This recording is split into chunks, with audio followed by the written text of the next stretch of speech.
Welcome to the second annual lecture of the Independent Transport Commission. Baroness, Lords, ladies and gentlemen, welcome to, as I say, to Rothschild's and the second annual lecture. I'm Simon Linnett. I'm a Vice Chairman at Rothschild's and Chairman of the ITC.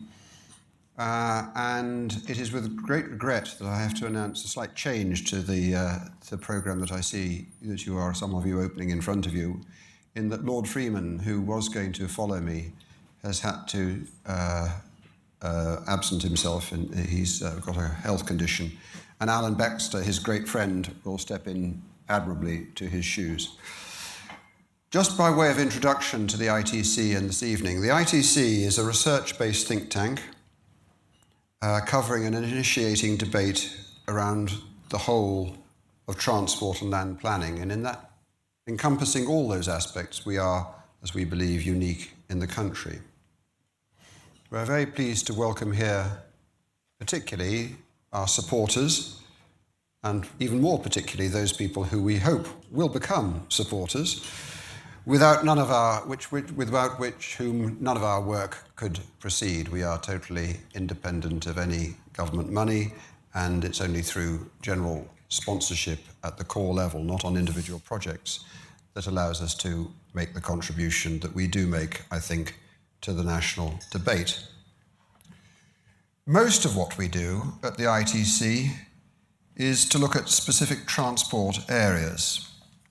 Hopefully we look at them unconventionally, but we still probably in most cases look at them with a conventional derived demand perspective. In other words, that transport is a derived demand of economic and human activity.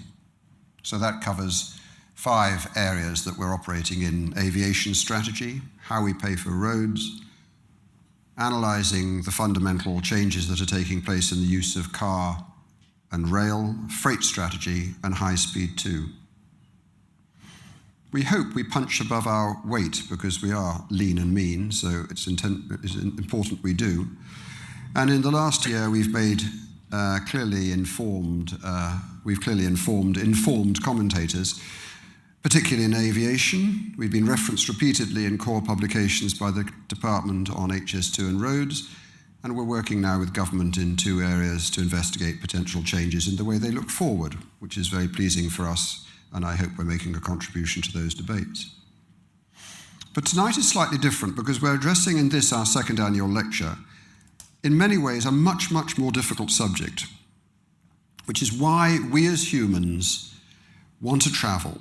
And we would contend, and we'll have a debate after 2 speakers who will illuminate this subject, it's not just merely to get from A to B. Why have we on average travelled for an hour a day for the last 400 years? Why do we pace our offices when we're deep in thought? Why do we express our religion in pilgrimage? What is there about movement that is at the core of our soul? So I'm keen that you elevate your minds from the day-to-day, from transport planning, from timetabling, or whatever you've been doing before you came here, and try and get into the essential motivation of travel. And maybe that will inform those of you that are in the profession, what is going on in maybe the minds of the people that you're serving, beyond the sheer need to get from A to B. In a moment or two, Alan will introduce the subject more generally before our 2 speakers will take over. But before might I put this annual lecture in context? This project hopefully will spawn a book, probably in the middle of next year. We're talking to a significant publisher, I think, who's here today, I'm not quite sure. We've talked to the BBC about running a documentary series on the same subject.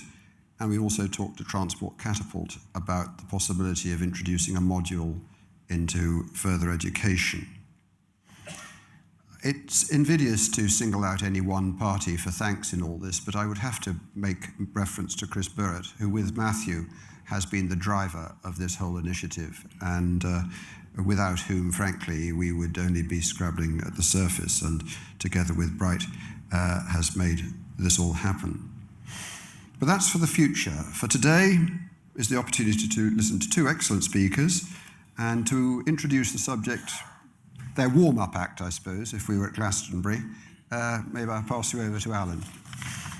our esteemed Treasurer. Well, thank you, Simon. I am not a comedian, so I can't do the conventional warm-up, but I thought I ought to just fill you in about how this whole subject started in the first place. And quite a few people are surprised that an organization like the ITC, which produces highly regarded studies on subjects like freight logistics, very important, and statistical changes in patterns of car and rail use and so on, we've embarked on a subject which is, in some ways, seems to be woolly, if not weird, but it is a great credit to my fellow commissioners that the ITC, when I first proposed this idea, that after some of the initial reaction of shock and horror, they took to it with great gusto and as a fundamental aspect of the whole issue of transport. And it is incredibly important. And Chris Burrett, as you've heard, has been immensely valuable in making the whole subject sing now, and it's developing really interesting ideas which are going to be of major importance in how we think about transport in the future.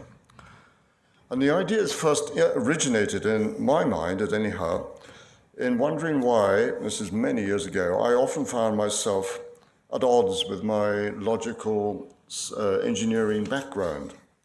And say, perhaps you do it too still, I occasionally do it, running down for sheer pleasure a grassy slope, or walking far further than I need because I want to see what's around the next corner. We all do it, but we ignore it as just a sort of oddity of human behavior. But the need to move is as fundamental to us as humans as it is to sleep. Why do we sleep? Big issues. And deprive a person of sleep, they go mad, without any doubt. Deprive a person of movement, and they shrivel in their minds and also in their bodies too. And then, except a few exceptional people, monks perhaps, have got a spiritual existence, but most of us, 99% of us, have to move to keep ourselves alive and sane and imaginative. Now, I certainly don't ever want to be locked up in a prison, so far have avoided it, or in a hospital ward or anything like that. And its movement is the prime driver, if we look at the last 250 years of the Industrial Revolution. It has been extraordinarily successful in the immense achievements of engineers and planners and architects in the construction of canals and railways, roads, airports. It's fundamental to our lives, movement. And it's a very important issue that it is working. A lot of people here have been very instrumental in the creative imagination of the things that have made us really successful as a society in movement. It's great. But the human desire for movement, it has been partly served, if you like, by this incredible technology. I don't think it's actually changed very much since before the Industrial Revolution. But it hasn't been fully satisfied by what we actually are about as transport engineers or planners. And it's very interesting to try and understand now what it is that we as humans really find successful and enjoyable and fulfilling in how we move. And I'm looking forward to hearing the two speakers tonight. And what I did myself is just I analyzed what I did in a very subjective way, why I moved. And you may find it interesting to plot out, maybe for a month or two, why you would move in your different journeys and what you get out of it too. And you may find that there are quite a few areas where it's not just the conventional, boring, practical function. You're doing other things. You're taking a walk rather than going immediately into the fastest possible transport, a slow walk, or walking just for the point of thinking something out, or taking a dog for a walk, but perhaps the dog doesn't want to go, but you do. And there are so many issues there which are to do with lack of conventional logic that we don't actually recognize, we just get on with it. And of course, there are major issues in how we are as a society. For instance, it's very pleasurable to sit on a train watching a view flick past. And it's quite nice being on the top deck of a bus sometime when you've got plenty of time, just observing people in the street and the city that is our city, we're citizens of it. And it's very, very important to actually walk, because it's only by walking in good streets that we rub shoulders with our fellow citizens, and then we have a sense of community and togetherness.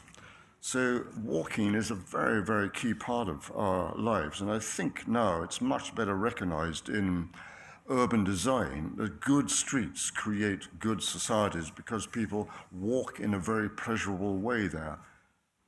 And so watching people walking in and moving or sitting in good places is always pleasurable. It's very seldom that people get bored by observing other people moving. And so your study, if you do it, you'll find that you actually do want to walk places that you wouldn't otherwise do logically. And you do want, if you like cycling, get on a bike on a country lane occasionally. It's wonderful if you can ski, just whooshing down in a sensuous way through powder snow.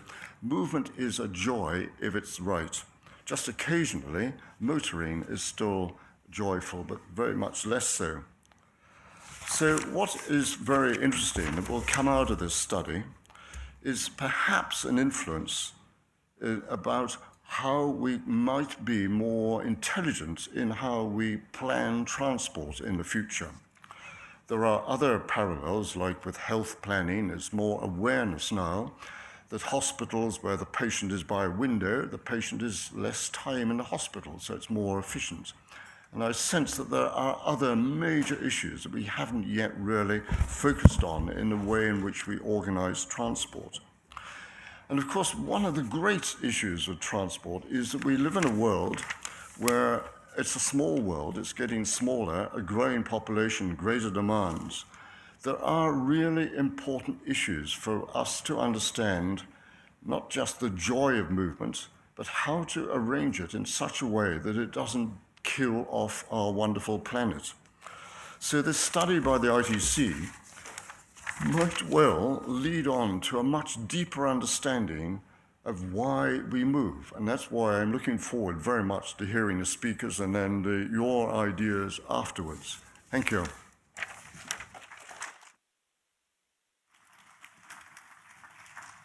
Alan, thank you very much.